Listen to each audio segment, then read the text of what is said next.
Hi friends, let's review Stage 929 এর All Eyes on You Volumizing Waterproof Mascara। তো দেখো, এটা একটা সিলিকন ব্রিসেলওয়ালা এরকম একটা আওয়ার গ্লাস শেপের স্পুলি তোমরা পাবে বা ওয়ান্ড পাবে। আর এটা আমি ফার্স্ট টাইম ট্রাই করছি।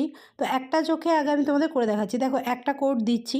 এক তো দেখো, মাস্কারা প্রথম আমরা যখন লাগাই তখন ফর্মুলাটা খুব লিকুইডই থাকে, তো সেইটা একটু কনসিডার করতে হবে। এটা আমি প্রথমবার ইউজ করছি। তো দেখো, লোয়ার ল্যাশ লাইনগুলো, ব্রিসেলগুলো আমার ভালো লেগেছে, ব্রিসেলটা ওয়ান্ডটা আমার ভালো লেগেছে, বেশ ভালো করে কোট করলো। প্রথমেই বলি যে প্রথমেই যেটা লক্ষ্য করলাম যে এটা একটা লেনদেনিং মাস্কারা, মানে লম্বা হয়ে যাচ্ছে আইল্যাশগুলো, বাট কার্ল আপ হচ্ছে না বা ভলিউমও অ্যাড করছে আমি বলবো, বাট লেনদেনিং হলেও মানে লিফট দিচ্ছে না, কার্ল আপ হচ্ছে না, ঠিক আছে? তো যার জন্য ফ্ল্যাটই লাগছে আমার আইল্যাশগুলো, ওপরের দিকে উঠছে। যখন চোখটাকে উঠাচ্ছি তখন দেখা যাচ্ছে, নয়তো দেখো সামনের দিকে তাকালে ওটা দেখা যাচ্ছে না এফেক্টটা। আচ্ছা, এবার যখন আমি কোট আরও বাড়াতে থাকছি তখন কিরকম স্পাইডার ল্যাশেস হয়ে যাচ্ছে, ক্লাম্প হয়ে যাচ্ছে ল্যাশগুলো একে অপরের সঙ্গে। এখানে আমি 5 মিনিট মতো শুকোনোর টাইম দিয়েছি, আর তারপর আমি ভাবলাম যে ঠিক আছে, যখন মাস্কারাটা কার্ল করলো না, তো আমি আইল্যাশ কার্লার দিয়ে কার্ল করে দিই। বাট দেখো, আমি কার্ল করার পরেও কিন্তু কোনো এফেক্ট হচ্ছে না, কার্ল আপ হচ্ছে না ল্যাশগুলো, উল্টে মাস্কারাটা এখানে লেগে যাচ্ছে। এটা কিন্তু আমি শুকিয়ে যাওয়ার পর করছি।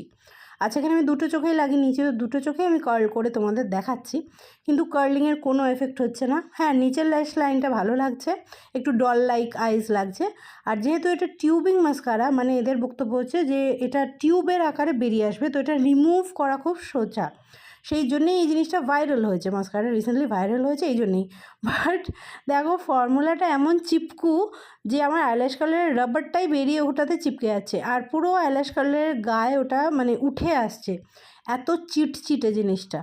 আচ্ছা, এই তো হলো প্রথমবার আমি পরে আর কি বেরিয়েছিলাম যখন তখন। এবার আমি তোমাদের দেখাবো যে 3 ঘন্টা পর আমি যখন মানে ফেরত এলাম, এবার ওদের বক্তব্য যে এটার ক্যাচ হচ্ছে এটা রিমুভ করা খুব সোজা।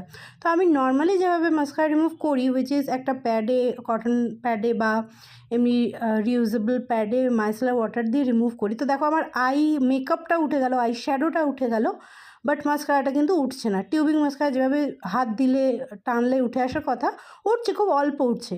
আচ্ছা, এবার ওরা উল্লেখ করেছে জল দিয়ে রিমুভ করুন, তো জল দিয়েও ট্রাই করে দেখা যাক। তো আমি প্যাডটা জলে ভিজে নিলাম, নিয়ে এবার ভালো করে প্রথমে তো খানিকক্ষণ আমি ওটা আর কি ধরে রাখছি ওখানে, যাতে ভালো করে ভিজে যায় আইল্যাশগুলো। এবার যখন আমি টেনে টেনে তুলছি, দেখো এবার বেশ ভালো মতো উঠে আসছে, অর্থাৎ জলের সংস্পর্শে এলে, জল দিয়ে ভালো করে ধুলে, ফেস ওয়াশ করার সময় যেভাবে আমরা ধুই, তখন তার মানে এটা মোস্ট প্রবলি উঠে আসবে। বাট মাইসেলার ওয়াটারে কিন্তু উঠলো না। আমি জানি না অয়েল বেসড রিমুভারে কতটা রিমুভ হবে, কিন্তু